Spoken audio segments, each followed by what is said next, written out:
हिंदी में यूपीएससी की तैयारी से संबंधित प्रोग्राम्स को देखने के लिए सब्सक्राइब करें स्टडी IQIAS हिंदी। दीपावली का पावन पर्व है और दीपावली के पावन पर्व पर कुछ बहुत ही शानदार डिस्कशन आप लोगों के साथ। आपने बहुत बार पढ़ा होगा इतिहास में या आप इंडियन इकोनॉमी को जब भी पढ़ते हैं कि भारत एक समय ऐसा हुआ करता था कि पूरी दुनिया की 1/3 इकोनॉमी का हिस्सा अपने पास होता था, 1/3 हिस्सेदारी भारत की होती थी। भारत को गोल्डन बर्ड या सोने की चिड़िया कहा जाता था। सोने की चिड़िया कहे जाने के पीछे कारण क्या है कि सोना ही सोना हुआ करता था? नहीं, हम लोग आर्थिक, सामाजिक और सांस्कृतिक तौर से बहुत रिच हुआ करते थे। We were very rich in terms of social, economic and cultural prosperity. That's why हमको कहा जाता था सोने की चिड़िया। सोने की चिड़िया को गलत तरीके से हम लोग मिस इंटरप्रेट कर लेते हैं, जबकि इसका मतलब है कि भारत बहुत वैभवशाली देश हुआ करता था। इसके ढेर सारे उदाहरण हैं, ढेर सारे कारण हैं।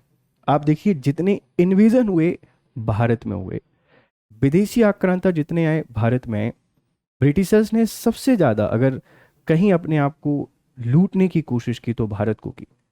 भारत पूरी दुनिया में इतना इंपॉर्टेंट हुआ करता था हर एक एस्पेक्ट से, नेचुरल, कल्चरल, इकोनॉमिक, हर एक तरीके से। उस प्रॉस्पेरिटी को दोबारा से हम वापस कर सकते हैं, दोबारा से वापस ला सकते हैं। इसी को लेकर आज हम लोग डिस्कशन करेंगे। एक आपने कॉरिडोर के बारे में बात सुनी होगी, 2 कॉरिडोर डिस्कस करेंगे। वैसे तो BRI है ना, OBOR आपने सुना होगा, one belt one road initiative. और भारत मध्य पूर्व और यूरोप से एक कॉरिडोर बनाने की बात कर रहा है कि क्या ये इंडिया की इकोनॉमिक प्रॉस्पेरिटी को, आर्थिक संपन्नता को वापस करेगा। इन सब पे डिस्कस करेंगे। इसी के साथ में जानने की कोशिश करेंगे कि इंडिया इजराइल और पैलेस्टीन का जो इशू है, इस पे शांत क्यों रहता है, इस पे ओपन कभी कोई स्टेटमेंट क्यों नहीं देता है। Why 2 nation theory is important for India.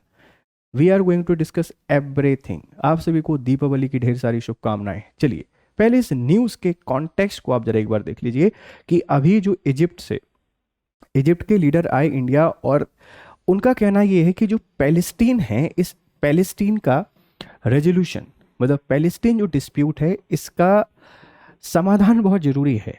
और ये समाधान भारत के लिए और ज़्यादा इम्पॉर्टेंट है, क्योंकि एक तरफ चाइना OBOR पे काम कर रहा है, और उस OBOR का पर्पस क्या है? पूरे इकोनॉमिक रूट को डाइवर्ट करना। इकोनॉमिक रूट को डाइवर्ट करके पूरे यूरोप तक, मतलब एशिया से यूरोप के बीच में एक रास्ता बना देना। आपने सिल्क रूट के बारे में सुना होगा। सिल्क रूट क्या था? रेशम मार्ग। एशिया और यूरोप के बीच में उसकी बहुत इंपॉर्टेंस हुआ करती थी, जिसके थ्रू रेशम का ट्रेड होता था। चाइना उसको फिर से रिस्टोर करना चाहता है, चाहे वो लैंड एरिया हो या ओशन, दोनों तरीके से एक रूट क्रिएट करना चाहता है, जिससे एशिया से होते हुए वो यूरोप तक पहुंचे और बहुत ज़्यादा जो ग्लोबल ट्रेड है, उस ग्लोबल ट्रेड का पार्टनर चाइना खुद बने, जिससे बहुत सारे छोटे देशों पर अपना डोमिनेंस इस्टेब्लिश कर सके। अब एशिया की 2 ही इमर्जिंग पावर है, एक इंडिया और चाइना।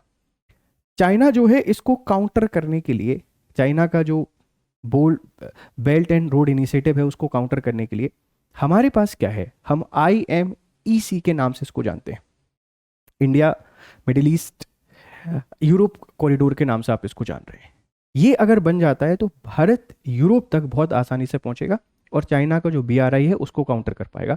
इस पूरे कॉन्टेक्स्ट को समझेंगे, मुझे पूरी उम्मीद है आपको मजा आएगा। आपको क्या लगता है कि क्या हम फिर से 1/3 बन सकते हैं? अगर 1/3 इकोनॉमी का शेयर हमको होल्ड करना है तो क्या करना पड़ेगा? क्या इंपॉर्टेंट स्टेप हमको यूज करने पड़ेंगे? आप जनरल स्टडीज के ग्लोबल इश्यूज, या आप इसको यूज कर सकते हैं कि भारत किस तरीके से इकोनॉमिक हब बन सकता है फिर से। ये खबर आपने देख ली है, चलिए समझने की कोशिश करते हैं। यह है डॉक्टर S जयशंकर का एक ट्वीट। इन्होंने बताया है कि जो इजिप्ट के प्रमुख आए, उनसे बात करके हम समझ पा रहे हैं कि किस तरीके से जो IMEC है, इसकी सिग्निफिकेंस है, इसकी इंपॉर्टेंस को, और पैलेस्टीन इशू को सॉल्व करके हम उसको फिर से एक अग्रेसिवली उस पर काम करना चाहते हैं। ठीक है, देखो भाई, मैं आपको समझाता हूँ कि क्या है ये India middle east Europe economic corridor. आप इसको IMEC के नाम से जान रहे हैं, इंडिया मिडिल ईस्ट है ना, यूरोप इकोनॉमिक कॉरिडोर के नाम से जाना जा रहा है। इस बात को ध्यान रखिएगा। इसके जो इंपॉर्टेंस है, ये बहुत इंपॉर्टेंस है, राइट। इसकी जो इंपॉर्टेंस है ये काफ़ी ज़्यादा है, इस बात को ध्यान रखिएगा। और इसकी इंपॉर्टेंस को समझने के लिए, है ना, इसकी जो इंपॉर्टेंस है इसको समझने के लिए आप इसे देखिए, जैसे ये भारत है, भारत यहाँ से एक कॉरिडोर बनाना चाहता है, ये देखिए यहाँ से सऊदी अरेबिया, इसके थ्रू हम लोग ये इजराइल, और इसके थ्रू फिर हम लोग जाना चाहते हैं यूरोप। यूरोप अगर एक बार आप पहुंच जाते हैं दोनों तरीके से, चाहे भले आप इसको ये समुद्री और स्थलीय दोनों मार्गों के ऊपर यूज़ करना है, इसको बनाने से फ़ायदा क्या होगा? इसको बनाने से फ़ायदा होगा कि जो भी हमारा ट्रेड है, आप एनर्जी ट्रेड कह सकते हैं, गुड्स ट्रेड कह सकते हैं, दूसरे ट्रेड कह सकते हैं, सारे के सारे जो व्यापार हैं उनमें एक एक स्टेबिलिटी आएगी। और अगर इसको हमने बना दिया, बढ़िया तरीके से ऑपरेट कर लिया, तो फिर ग्लोबल इनस्टेबिलिटी के टाइम पर जब भी कहीं लड़ाइयाँ होंगी तो हमको ज़्यादा डरना नहीं पड़ेगा। बहुत सारे समुद्री व्यापारिक मार्गों पर अगर कब्जा हो भी जाएगा तो भी हमको दिक्कत नहीं। अब देखो यहाँ जो दिक्कत आ रहा है ना, ये वाला हिस्सा हमको बहुत परेशान कर रहा है, मतलब पैलेस्टीन वाला हिस्सा बहुत परेशान कर रहा है, क्योंकि यहाँ पर शांति नहीं है, इजराइल और हमास के बीच में लड़ाई चलती रहती है। तो मिस्र का कहना ये है कि आप इसका एक ऑल्टरनेटिव भी ढूंढ सकते हैं, मतलब अगर आपको चाहिए तो आप इसका एक ऑल्टरनेटिव भी ढूंढ सकते हैं। और जो ऑल्टरनेटिव है, वो ऑल्टरनेटिव क्या है कि आप ऐसा करिए कि यहाँ इस रीजन पर आकर देखिए, जहाँ इजिप्ट है, जहाँ पर मिस्र है, यहाँ आपको स्वेज कैनाल देखने को मिलेगी। आप स्वेज कैनाल में इन्वेस्ट कीजिए, स्वेज कैनाल के हिस्सेदार बनिए, और इसके थ्रू IMEC को आप यूरोप से कनेक्ट कीजिए। मतलब स्वेज कैनाल के थ्रू आप लोग यूरोप तक पहुंच सकते हैं, और फिर ये लैंड रूट की आपको नीड नहीं पड़ेगी, आप सीधा का सीधा जो पूरा का पूरा ओशन रूट है इसको फॉलो करते हुए और यहाँ यूरोप तक आसानी से पहुंच जाएंगे। मतलब पहला तरीका ये है कि आप पैलेस्टीन जो इशू है इसका रेजोल्यूशन लेकर आइए, इसका एक परमानेंट सॉल्यूशन लेकर आइए, जिसके कारण IMEC सही तरीके से काम करे। नहीं कर पा रहा है, उसका ऑल्टरनेटिव तलाशिए। इंडिया की प्रॉस्पेरिटी या इंडिया के इकोनॉमिक डेवलपमेंट में ये बहुत ही क्रूशल, बहुत इंपॉर्टेंट रोल प्ले करेगा। इसीलिए इजिप्ट के जो ऑफर है हमको उस पर भी ध्यान देना पड़ेगा, हम वहाँ पर भी इन्वेस्टमेंट कर सकते हैं, और इसके थ्रू इस पूरे रीजन में इंडिया अपनी डोमिनेंस को एस्टेब्लिश कर सकता है। यहाँ पूरे रीजन में डोमिनेंस एस्टेब्लिश करके यूरोप तक आसानी से पहुँच सकता है, और हमारा जो ट्रेड है, इस ट्रेड को हम बहुत बेहतर बना सकते हैं, बहुत बढ़िया कर सकते हैं, और फिर से वो इकोनॉमिक प्रॉस्पेरिटी लेके आ सकते हैं। ये इतना इंपॉर्टेंट है क्यों इंडिया के लिए? इंडिया के लिए इतना इंपॉर्टेंट ये इसलिए है, आप एक दूसरा मैप देखिए, यहाँ आपको दिखाई दे रहा होगा, ये न्यू सिल्क रूट की हम लोग बात कर रहे हैं, न्यू सिल्क रूट। ये आपको दिखाई दे रहा है कि चाइना यहाँ से ऐसा करके एक पूरा रास्ता बनाना चाहता है और यूरोप तक ये पहुँचना चाहता है, पहला। दूसरा, ये यहाँ से भी एक पूरा रूट बनाना चाहता है और पूरे तरीके से यूरोप पहुँचना चाहता है। मतलब एशिया और यूरोप के बीच में डायरेक्ट ट्रेड रूट इस्टेब्लिश करना चाहता है चाइना। इस पर ढेर सारा इन्वेस्टमेंट कर रहा है, और इसके थ्रू पूरी ट्रेड मोनोपोली इस्टेब्लिश करना चाहता है। अगर चाइना बना रहा है तो इस पे डोमिनेंस किसका होगा? चाइना का होगा। ट्रेड करने के लिए किसकी परमिशन लेनी पड़ेगी? चाइना की लेनी पड़ेगी। चाइना की परमिशन लेने का मतलब क्या है कि चाइना के फेवर में आपको काम करना पड़ेगा, और चाइना दुनिया के जितने भी छोटे छोटे देश यहाँ पर पड़ेंगे, इन सबकी डिपेंडेंसी फिर किस पे होगी? चाइना पर होगी। अब चाइना फिर अपनी मनमानी करेगा, चाइना पूरे एशिया और यूरोप का अपने आप को लीडर समझेगा, और उस ट्रेड रूट का जैसे यूज़ करना चाहे वैसे यूज़ करेगा। अगर आपका पड़ोसी कुछ ऐसा कर रहा है जिसके कारण आपको कल परेशानी हो सकती है, तो आपके पास कुछ स्टेप्स होने चाहिए, ऐसी स्टेप जिससे आप उसको काउंटर कर सकें। और इसी के लिए हमने इस कॉरिडोर पे काम किया है, और ये जो कॉरिडोर है ये काफ़ी इंपॉर्टेंट कॉरिडोर है, इस बात को प्लीज़ आप लोग थोड़ा सा ध्यान रखिएगा, ठीक?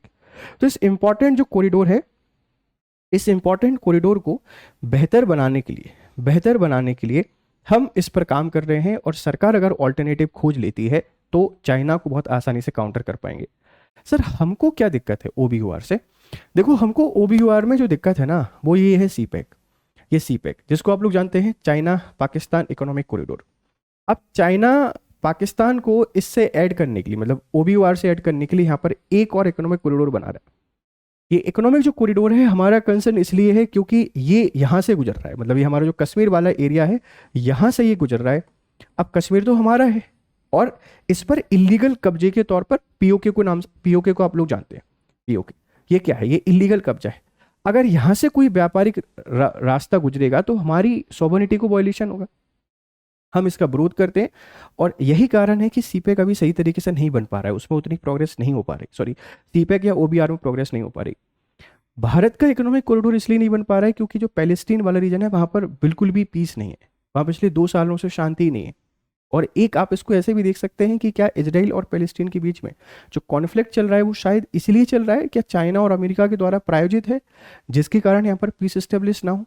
अगर पीस एस्टेब्लिश नहीं होगी तो कॉरिडोर नहीं बन पाएगा, कॉरिडोर नहीं बन पाएगा तो फिर इंडिया की ट्रेड मोनोपोली नहीं हो पाएगी, और ट्रेड मोनोपोली नहीं होगी तो फिर हम जिस तरीके से आगे बढ़ना चाहते हैं शायद वैसे नहीं बढ़ पाएंगे। ढेर सारे डायमेंशन यहाँ पर, ढेर सारे एंगल हो सकते हैं, ध्यान रखिएगा। तो इसको काउंटर करने के लिए भारत बना रहा है ये, जिसको हम लोग जान रहे हैं India middle east Europe economic corridor, और ये इस सीपैक को या जो OBOR है पूरी तरीके से काउंटर कर देगा। जिन देशों से ये गुजरेगा वहां से हमारे टाई बहुत अच्छे होंगे, इकोनॉमिक टाई अच्छे होंगे, पीपल टू पीपल टाई अच्छे होंगे, और ये अगर सक्सेसफुली रन कर जाता है तो पूरा यूरोप और एशिया के बीच में एक कनेक्टिविटी बनेगी और ट्रेड हब के तौर पर इस्टेब्लिश होगा इंडिया। क्योंकि इसको इनिशिएट करने वाला कौन है? इंडिया है। इंडिया ही इसको बनाना चाहता है अपनी ट्रेड डोमिनेंस को इस्टेब्लिश करने के लिए।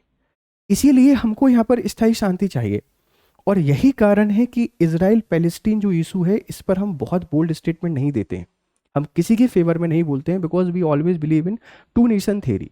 हमारे लिए बहुत इंपॉर्टेंट है ये, हम इस पे काम करना चाहते हैं, ध्यान रखिएगा। तो आप इस बात को समझ पा रहे होंगे कि जो IMEC है ये कितना इंपॉर्टेंट है। इसकी इंपॉर्टेंस देखो, इकोनॉमिक तो है, आर्थिक तौर पर इसका महत्व है, आर्थिक तौर पर महत्व होने के साथ में आप इसको रणनीतिक महत्व को भी समझिए। ये रणनीतिक तौर पर, स्ट्रेटेजिक तौर पर बहुत ही इंपॉर्टेंट है। और आप लोग इसको ऐसे भी समझ सकते हैं कि जो एशिया है, इस एशिया में एक पावर हब के तौर पर स्टेब्लिश होने के लिए बहुत इंपॉर्टेंट है। हम अपनी पुरानी जो प्रॉस्पेरिटी है उसको फिर से हासिल कर सकते हैं, फिर से रिस्टोर कर सकते हैं इसके थ्रू। और इसी के लिए हमको इजराइल पैलेस्टीन के बीच में पीस चाहिए, शांति चाहिए। बहुत सारे लोग सवाल करते हैं सर ऐसा क्यों, इंडिया इस तरीके से क्यों बात करता है? और यही कारण है कि हम लोग अफगानिस्तान की भी जो तालिबान सरकार है उसको भी हम लोग परमिशन दे रहे हैं, हम, है ना, ये भी एक कारण है। इस बात को थोड़ा सा ध्यान रखिएगा। तो ये इसकी इंपॉर्टेंस है, आप इस इंपॉर्टेंस को समझ सकते हैं बहुत बढ़िया तरीके से। मुझे पूरी उम्मीद है कि आप इस बात को समझ पा रहे होंगे। चलिए थोड़ी सी कुछ बातें आपको बता देते हैं, नहीं तो बोलेंगे सर आप तो मैप डिस्कस कर चले गए। मिस्र के विदेश मंत्री समही शौकरी अभी नई दिल्ली में आए हुए थे, और नई दिल्ली में भारत मिस्र रणनीतिक संवाद इंडिया इजिप्ट स्ट्रेटेजिक डायलॉग के पहले सत्र में शामिल होने उन्होंने कहा है कि भारत मध्य पूर्व यूरोप आर्थिक गलियारे की सफलता के लिए फिलिस्तीन प्रश्न, पैलेस्टीन क्वेश्चन का स्थायी समाधान अत्यंत आवश्यक है। आप अगर इसको बेहतर तरीके से बनाना चाहते हो तो इसके एक परमानेंट सॉल्यूशन हमको ढूंढने पड़ेंगे, इस बात को ध्यान रखिएगा। यह परियोजना G20 शिखर सम्मेलन 2023 नई दिल्ली में घोषित की गई थी। G20 शिखर सम्मेलन 2023 में इसको हमने घोषित किया था। उद्देश्य था भारत, खाड़ी देश और यूरोप के बीच सुव्यवस्थित व्यापार मार्ग बनाना। यह परियोजना चीन की बेल्ट रोड इनिशिएटिव BRI का एक वैकल्पिक मॉडल मानी गई है। जो BRI है, बेल्ट रोड इनिशिएटिव, इसका एक वैकल्पिक समाधान मानी गई है, इस बात को ध्यान रखिएगा। तो इसीलिए हमको पैलेस्टीन में पीस एस्टेब्लिश करना बहुत जरूरी है, ध्यान रखिएगा। IMC की संरचना क्या है? इसमें दो प्रमुख कॉरिडोर प्रस्तावित है। एक है पूर्वी कॉरिडोर, ईस्टर्न कॉरिडोर, भारत से अरब सागर होते हुए UAE तक जाएगा। ये इंडिया, ठीक है, इंडिया और UAE के बीच में ये कनेक्टिविटी प्रोवाइड कराएगा। पश्चिमी जो कॉरिडोर है, वेस्टर्न कॉरिडोर, आप इसको समझ रहे हैं, UAE, उसके अलावा सऊदी अरब, जॉर्डन, इजराइल से होते हुए ये यूरोप तक पहुंचेगा। इसके माध्यम से रेल, पोर्ट, डिजिटल इंफ्रास्ट्रक्चर को जोड़ा जाना था। ये कितना इंपॉर्टेंट कॉरिडोर था जिससे हम लोग रेल, पोर्ट, इन कनेक्टिविटी के थ्रू एक बहुत ही इंपॉर्टेंट ट्रेड रूट एस्टेब्लिश करना चाह रहे हैं, जो BRI को सीधा क्या करेगा, काउंटर करेगा, ध्यान रखिएगा। गाजा युद्ध के कारण ठहराव, अक्टूबर 2023 में हमास इजराइल शुरू हो गया युद्ध। इस संघर्ष ने पूरे पश्चिम एशिया, वेस्ट एशिया की स्थिरता को प्रभावित किया। परिणाम स्वरूप IMEC पर राजनीतिक और सुरक्षा अनिश्चितता के कारण कार्य आगे नहीं बढ़ सका। जो IMEC है इस पर राजनीतिक और सुरक्षा अनिश्चितताएं आई और इसके कारण कार्य आगे नहीं बन पाया। इंडिया के लिए बहुत बड़ा एक सेटबैक है, क्योंकि ये हमारा बहुत बड़ा प्रोजेक्ट है, हम इसको एट एनी कॉस्ट कंप्लीट करना चाहते हैं, और इसके लिए हमको चाहिए पीस, शांति हर जगह, और शांति इस्टेब्लिश नहीं होगी तो ये आगे नहीं बढ़ पाएगा। इसीलिए हम लोग अभी शांति की बहुत बात कर रहे हैं, आप इस बात को ध्यान रखिएगा। मिस्र का दृष्टिकोण, मिस्र ने कहा है कि फिलिस्तीन प्रश्न का समाधान क्या है? क्षेत्र में स्थायी शांति और सहयोग की पूर्व शर्तें हों। मिस्र ने भारत से आग्रह किया है कि वे Suez canal economic zone, SC zone में निवेश करे और इस क्षेत्र को IMEC से जोड़े। यह प्रस्ताव भारत के लिए लाल सागर मार्ग से यूरोप तक वैकल्पिक संपर्क अवसर प्रदान कर सकता है। अगर आप स्वेज कैनाल इकोनॉमिक जोन में इन्वेस्ट कर सकते हैं, ये IMEC का इंपॉर्टेंट हिस्सा बन जाएगा और रेड सी से होते हुए हम डायरेक्ट यूरोप पहुंच जाएंगे। अभी हम बात कर रहे थे रोड और पोर्ट कनेक्टिविटी की, रेल और जो पोर्ट कनेक्टिविटी है ये हमको सीधा पोर्ट कनेक्टिविटी दे देगा कहाँ तक पहुंचने के लिए, यूरोप पहुंचने के लिए। तो इसका ऑल्टरनेटिव भी मिस्र ने हमको बता दिया है, ध्यान रखिएगा। भारत के लिए महत्व क्या है? भारत इस गलियारे को अपने वैश्विक व्यापार विस्तार और ऊर्जा आपूर्ति सुरक्षा से जोड़कर देखता है। IMEC से भारत को यूरोप तक तेज, सस्ता और सुरक्षित व्यापार मार्ग मिल जाएगा। तेज मिलेगा, सस्ता मिलेगा और सुरक्षित मिलेगा। मिस्र के साथ जुड़ाव से भारत को स्वेज कैनाल मार्ग से नई रणनीतिक पहुंच मिलेगी। स्वेज कैनाल में पहुंच जाएंगे तो हमको और स्ट्रेटेजिक मूव या स्ट्रेटेजिक जीत यहाँ पे मिल जाएगी, ध्यान रखिएगा। राइट, चुनौतियां क्या है? पश्चिम एशिया में अस्थिरता, गाजा, लेबनान, ईरान आदि में। सदस्य देशों के बीच राजनीतिक मतभेद है, मतलब हमारे इसमें बहुत सारी चुनौतियां का सामना करना पड़ रहा है। एक तो पश्चिम एशिया में जो अस्थिरता है, ये अस्थिरता इसके लिए बहुत बड़ा रोड़ा बन रही है। हमें इस पर काम करना पड़ेगा, नहीं तो बहुत बड़ी परेशानी के तौर पर हमको देखने को मिलेगा। सुरक्षा और निवेश का जोखिम है, एक तो सिक्योरिटी कंसर्न है और इन्वेस्टमेंट बहुत होगा, इसमें बहुत इन्वेस्टमेंट होगा, वो रिस्क भी हमको लेना पड़ेगा। और BRI के साथ प्रतिस्पर्धा, बेल्ट एंड रोड इनिशिएटिव जो चाइना है इसके साथ भी प्रतिस्पर्धा है, इसके साथ भी हमको यहाँ पर कॉम्पिटिशन देखने को मिल रहा है। राइट, तो ये कुछ इंपॉर्टेंट पॉइंट हैं। आप इन इंपॉर्टेंट पॉइंट को बहुत अच्छे तरीके से याद रख सकते हैं, बढ़िया तरीके से तैयारी कर सकते हैं। एक बहुत ही शानदार जो इशू है, हमने इसको आपसे डिस्कस करने की कोशिश की है और ये हमारा UPSC IAS 2027 के लिए प्रतिज्ञा प्लस अक्टूबर का बैच है, जिसकी शुरुआत हो रही है 25 अक्टूबर से। P2I बैच है, प्रीलिम्स टू इंटरव्यू, है ना, प्रीलिम्स टू इंटरव्यू का सफ़र है।